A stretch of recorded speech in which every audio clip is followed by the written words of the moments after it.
Sir, Telangana రాజధాని హైదరాబాద్ మహానగరం భారతదేశంలోనే ఒక గొప్ప నగరంగా గౌరవ ముఖ్యమంత్రి గారి నాయకత్వంలో ఒక విశ్వనగరంగా ఎదగడానికి అన్ని హంగులు ఉన్న నగరంగా ముందుకు దూసుకొని పోతున్న విషయం గౌరవ సభ్యులందరికీ కూడా తెలిసిందే అధ్యక్ష. ఈ నగరానికి గొప్ప చరిత్ర ఉంది. 429 సంవత్సరాల కిందట ఏర్పడ్డ ఒక నగరం, ఒక మామూలు పట్టణంగా మొదలైన ప్రస్థానం ఈరోజు ఒక మహానగరంగా, భవిష్యత్తులో ఒక విశ్వనగరంగా ఎదగడానికి నగరం శరవేగంగా అభివృద్ధి చెందుతూ ముందుకు పోతా ఉంది అధ్యక్ష. 429 సంవత్సరాల కిందట బీజం పడ్డప్పటికీ ఆనాడు 1869లో హైదరాబాద్ మున్సిపాలిటీగా ఏర్పడింది అధ్యక్ష. 1869లో మున్సిపాలిటీగా ఏర్పడ్డ తర్వాత 1933లో చాదర్ఘాట్ అనే ఇంకో మున్సిపాలిటీ ఏర్పడింది. 37లో జూబ్లీ హిల్స్ ఒక మున్సిపాలిటీగా ఏర్పడింది.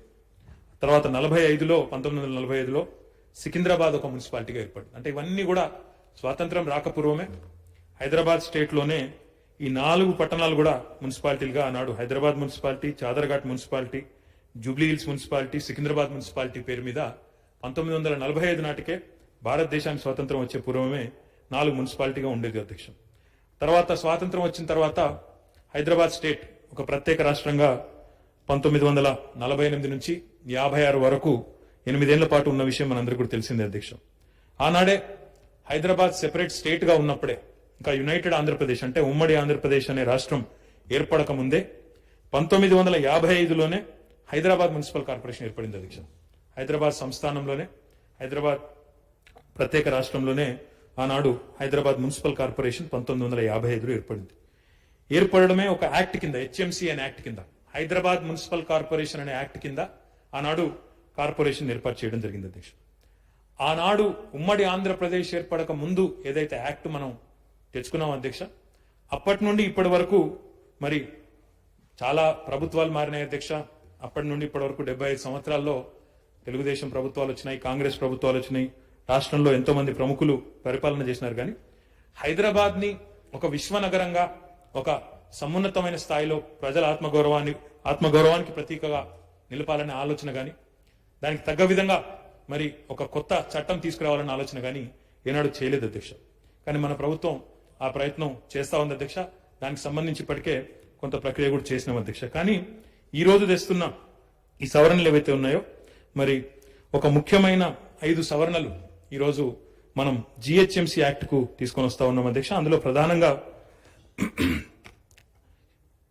ప్రధానమైనది మొట్టమొదటి అధ్యక్ష, గౌరవ ముఖ్యమంత్రి గారి నాయకత్వంలో 2015వ సంవత్సరంలోనే ఒక ఎగ్జిక్యూటివ్ ఆర్డర్ ద్వారా, ఒక జీవో ద్వారా ఆనాడు హైదరాబాద్ మహానగరంలో కార్పొరేషన్లకు ఎన్నికలు జరిగినప్పుడు, కార్పొరేషన్ ఎన్నికలు జిహెచ్ఎంసీ ఎన్నికలు జరిగినప్పుడు 50% స్థానాలు, అంటే 150 స్థానాలు ఉంటే అందులో 50% స్థానాలను మహిళలకే గవర్నమెంట్ ఆర్డర్ ద్వారా ఆనాడు గౌరవ ముఖ్యమంత్రి గారి నాయకత్వంలో ఆమోదించుకున్నాం అధ్యక్ష. ఈరోజు గవర్నమెంట్ ఆర్డర్ ద్వారా కాదు, చట్టం ద్వారానే సవరణ చేసి చట్టంలోనే పొందుపరిచి భవిష్యత్తులో కూడా మహిళా సాధికారతకు పెద్దపీట వేయాలనే ఉద్దేశంతో ఒక ముఖ్యమైన సవరణను కూడా తీసుకొని వస్తా ఉన్నాం అధ్యక్ష. ఇక్కడ టీఆర్ఎస్ పార్టీ చిత్తశుద్ధి కూడా మేము చెప్పాలి అధ్యక్ష.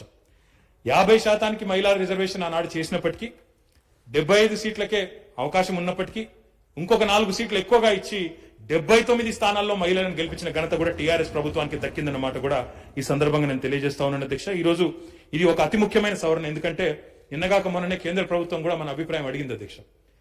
అన్ని చట్టసభల్లో కూడా, అన్ని స్థానిక ప్రభుత్వాల్లో, స్థానిక సంస్థల్లో కూడా 50% రిజర్వేషన్ మహిళలకు చేసినట్టయితే బాగుంటుందా? ఎందుకంటే ఆర్టికల్ 243T ప్రకారం, రాజ్యాంగంలోని ఆర్టికల్ 243 ప్రకారం అట్లీస్ట్ 1/3 ఉండాలని పేర్కొన్నారు అధ్యక్ష. స్థానిక ప్రభుత్వాల్లో మహిళలకు 3వ వంతు అట్లీస్ట్ ఉండాలని అడిగినారు. కానీ 50% మొట్టమొదటిసారిగా 50% రిజర్వేషన్ ను ఇటు పంచాయతీరాజ్ చట్టంలో, అటు మున్సిపల్ చట్టంలో, ఈ రోజు ఈ బిల్లు ఆమోదం పొందిన తర్వాత జిహెచ్ఎంసీ చట్టంలో కూడా ఏర్పాటు చేసిన మొట్టమొదటి రాష్ట్ర ప్రభుత్వంగా తెలంగాణ ప్రభుత్వం మొత్తం భారతదేశంలోనే ఈ విషయంలో, మహిళా సాధికారత విషయంలో ముందు ఉన్నదని చెప్పి కూడా ఈ సందర్భంగా గౌరవ సభ్యులకు నేను తెలియజేస్తా ఉన్నాను అధ్యక్ష. ఇది మొదటి సవరణ. రెండవది, గౌరవ ముఖ్యమంత్రి గారి నాయకత్వంలో నిన్నగాక మొన్న కేంద్ర ప్రభుత్వం కూడా ఒక నివేదిక విడుదల చేసింది అధ్యక్ష. అక్కడి ఫారెస్ట్ రీసెర్చ్ ఇన్స్టిట్యూట్ వారు ఒక రిపోర్ట్ విడుదల చేస్తూ తెలంగాణలో 5 నుంచి 6% గ్రీన్ కవర్ పెరిగింది హరితహారం కార్యక్రమం ద్వారా అని చెప్పేసి ఒక బ్రహ్మాండమైన నివేదిక కూడా వారు విడుదల చేయడం జరిగింది అధ్యక్ష పల్లె ప్రాంతాల్లో చిన్న చిన్న పట్టణాల్లో బ్రహ్మాండంగా ఈరోజు గౌరవ ముఖ్యమంత్రి గారు ఏదైతే కొత్త పురపాలక చట్టం కొత్త పంచాయతీరాజ్ చట్టం తెచ్చినారో అందులో పెట్టిన ఒక నిబంధన వల్ల 10% బడ్జెట్ ను ఖచ్చితంగా గ్రీన్ కవర్ కి పెట్టాలి, హరిత ప్రణాళికలు ఏర్పాటు చేసుకోవాలి, హరిత వనాలను పెంచాలి, పచ్చదనాన్ని పెంచాలి అనే గౌరవ ముఖ్యమంత్రి గారి లక్ష్యం ఏదైతే ఉందో దానికి అనుగుణంగా పురపాలక చట్టంలో అదే రకంగా పంచాయతీరాజ్ చట్టంలో కూడా మనం ఇప్పటికే మార్పు తెచ్చుకున్నాం అధ్యక్ష. దీనిలో గొప్పతనం ఏంటంటే 10% బడ్జెట్ నర్సరీలు పెంచేదానికి కానీ మొక్కలు పెంచేదానికి కానీ అదే రకంగా అక్కడ వాటికి నీళ్లు పోసేదానికి కానీ వీటికి చేసుకోవడంతో పాటుగా జవాబుదారీతనం కూడా మన గెలిచిన గౌరవ ప్రజాప్రతినిధులు ఎవరైతే ఉంటారో వారికి జవాబుదారీతనాన్ని తీసుకొని రావడం, అదే రకంగా అఫీషియల్స్ అధికారులు కూడా ఎవరైతే ఉంటారో వారిలో కూడా జవాబుదారీతనాన్ని తీసుకురావడానికి 10% గ్రీన్ బడ్జెట్ మాత్రమే కాకుండా 85% మనం పెట్టిన మొక్కలు 85% ఖచ్చితంగా బతకాలి, సర్వైవ్ కావాలి, వాటి బాధ్యత వాటి పరిరక్షణ కూడా ఆ అధికారులు గౌరవ ప్రజాప్రతినిధి గారే తీసుకోవాలి, జవాబుదారీతనంతో వ్యవహారం చేయాలనే ఒక నిబంధన పెట్టడం వల్ల ఈరోజు కాంక్రీట్ జంగల్గా మారిపోతుంటే దేశం మొత్తంలో పట్టణాలు, తెలంగాణలోని పట్టణాలు మాత్రం ఈరోజు హరిత పట్టణాలుగా మారే ఒక అద్భుతమైన ప్రణాళిక కూడా గౌరవ ముఖ్యమంత్రి గారు ఏదైతే తీసుకున్నారో దానిని ఈ జిహెచ్ఎంసీ యాక్ట్ లో కూడా సవరణ ద్వారా చట్ట సవరణ ద్వారా తీసుకుని వస్తా ఉన్నాం అధ్యక్ష. దీనివల్ల చాలా కార్యక్రమాలు గతంలో మీరు చూసినట్టయితే జిహెచ్ఎంసీలో యావరేజ్ గా 2.5% బడ్జెట్ మాత్రమే గ్రీన్ బడ్జెట్ కి పెట్టేది అధ్యక్ష. ఈ రోజు ఈ 2.5% నుంచి ఈ చట్ట సవరణ వల్ల కాంక్రీట్ జంగల్ గా మారిపోతున్న హైదరాబాద్ ను ఒక బ్రహ్మాండంగా హరిత వనంగా హరిత పట్టణంగా మార్చేదానికి ఒక అవకాశం వస్తుంది.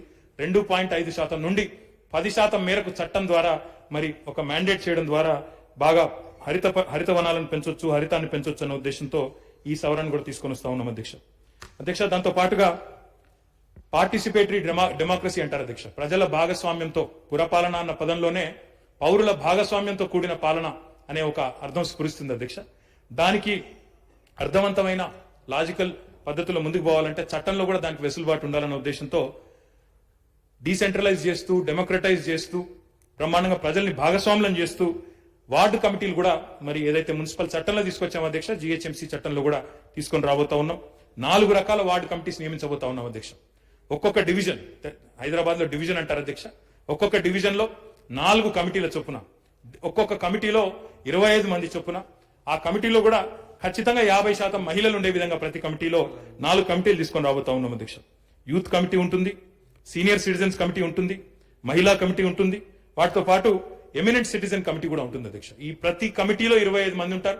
మొత్తంగా చూస్తే డివిజన్ కి 100 మంది, ఓవరాల్ గా చూసుకున్నప్పుడు 150 డివిజన్లకు గాను ఒక 15,000 మంది సైన్యం, ఒక ప్రజా సైన్యాన్ని తయారు చేసి వారిని శక్తివంతమైన అస్త్రంగా రేపు గ్రీన్ కవర్ పెంచేదానికి గానీ, పారిశుద్ధ్యం విషయంలో గానీ, సాలిడ్ వేస్ట్ మేనేజ్మెంట్ గానీ, ఈ అనాథరైజ్డ్ కన్స్ట్రక్షన్స్ కానీ, ఎంక్రోచ్మెంట్స్ ఏవైతే జరుగుతూ ఉంటాయో పబ్లిక్ ప్రాపర్టీస్ సంబంధించి, లేఅవుట్ ఓపెన్ స్పేసెస్ సంబంధించి వాటిని నిరోధించే విషయంలో గానీ, ఈ ప్లాస్టిక్ ని డిస్కరేజ్ చేసే విషయంలో గానీ, అదే మాదిరిగా క్రీడలను ప్రమోట్ చేసే విషయం గానీ, పార్కులను ప్రమోట్ చేసే విషయం గానీ, ఇవన్నింటికి సంబంధించి ఒక సైన్యాన్ని జిహెచ్ఎంసీకి ప్రజల రూపంలో ప్రజా సైన్యాన్ని అందించాలన్న ఉద్దేశంతో ఈ వార్డు కమిటీలను కూడా ప్రతిపాదిస్తా ఉన్నాం అధ్యక్ష. ఇది పార్టిసిపేషన్, ప్రజల పార్టిసిపేషన్, ప్రజల భాగస్వామ్యం పెంచేదానికి దోహదపడుతుందని చెప్పి ప్రభుత్వం విశ్వసిస్తుంది అధ్యక్ష. అందుకే ఈ సవరణ కూడా తీసుకొని వస్తా ఉన్నాం. వీటితో పాటు అధ్యక్ష 4వది మరి మనందరికి కూడా తెలుసు అధ్యక్ష, ఇప్పుడు సెన్సస్ అనేది జనగణన అనేది ప్రతి 10 సంవత్సరాలకు ఒకసారి జరుగుతుంది అధ్యక్ష.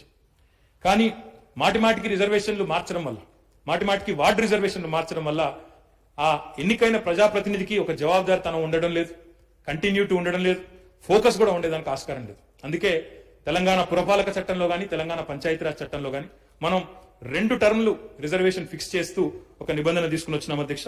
అకౌంటబిలిటీ పెంచేదానికి, అదే రకంగా ఇంతకుముందు నేను చెప్పినట్టు ఇవన్నింటికి సంబంధించి కంటిన్యూటీ ఉండాలి, ఫోకస్ ఉండాలి, పని జరగాలి అనే ఉద్దేశంతో 2 టర్మ్లకు రిజర్వేషన్ ఫిక్స్ చేస్తూ ఒక చట్ట సవరణ తీసుకొచ్చాం.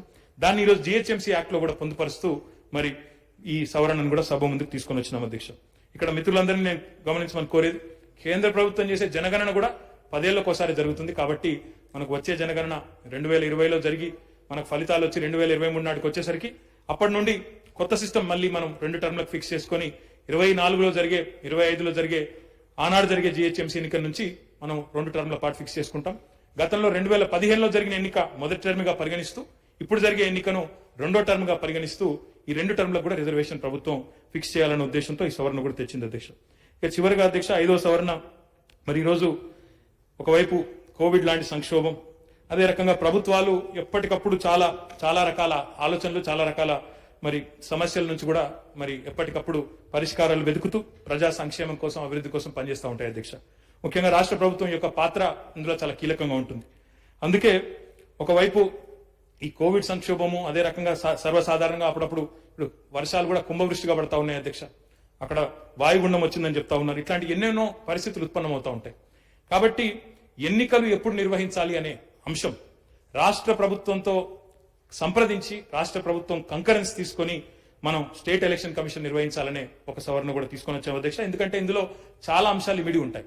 లా అండ్ ఆర్డర్ కానీ, అవైలబిలిటీ ఆఫ్ స్టాఫ్ కానీ, అదే రకంగా ఇంతకుముందు నేను చెప్పినట్టు ప్రకృతి వైపరీత్యాలు కానీ, ఇవన్నింటినీ అధిగమించి బెటర్ ప్లానింగ్ చేసుకొని ముందుకు పోవాలంటే state election commission in concurrence with state government ఏ రకంగానైతే మున్సిపల్ చట్టంలో, ఏ రకంగానైతే పంచాయతీరాజ్ చట్టంలో మరి చేయాలని చెప్పామో ఎన్నికల నిర్వహణ అనేది, అదే రకంగా స్టేట్ ఎలక్షన్ కమిషన్ ఇక్కడ కూడా ప్రభుత్వంతో కంకరెంట్ గా ఆలోచించి నిర్ణయం తీసుకోవాలని చెప్పి కూడా ఈ సవరణ పెట్టాము అధ్యక్ష. ఇవన్నీ కూడా చాలా సులువైన, చాలా స్ట్రైట్ ఫార్వర్డ్ సవరణలు అధ్యక్ష. కాబట్టి గౌరవ సభ్యుల్ని ఈ విషయంలో చర్చించి వీటిని ఆమోదించాలని చెప్పి మీ ద్వారా వారిని కోరుతా ఉన్నాను అధ్యక్ష.